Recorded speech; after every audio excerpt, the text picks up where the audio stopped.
हुजूर जी दूसरा सवाल मेरा दूसरा सवाल है। हुजूर मेरा दूसरा सवाल है, जी बच्चों से जाए।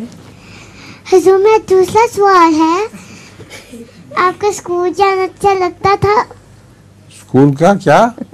आपको स्कूल जाना अच्छा लगता था? बहुत बुरा लगता था। मैंने पहले भी कई बार सुना है। मैं तो भाग के दूसरी बाबू वगैरह में चला जाया करता था। मुझे स्कूल में मार भी पड़ा करती थी और मैं डरता भी था स्कूल जाने से। हुजूर इनका दूसरा सवाल ये था कि जब बच्चों से गलती से कुरान पाक गिर जाए तो फिर तौबा कैसे करनी चाहिए? ये क्या? तो मेरा पहला सवाल है। हो गया था? क्या सवाल है?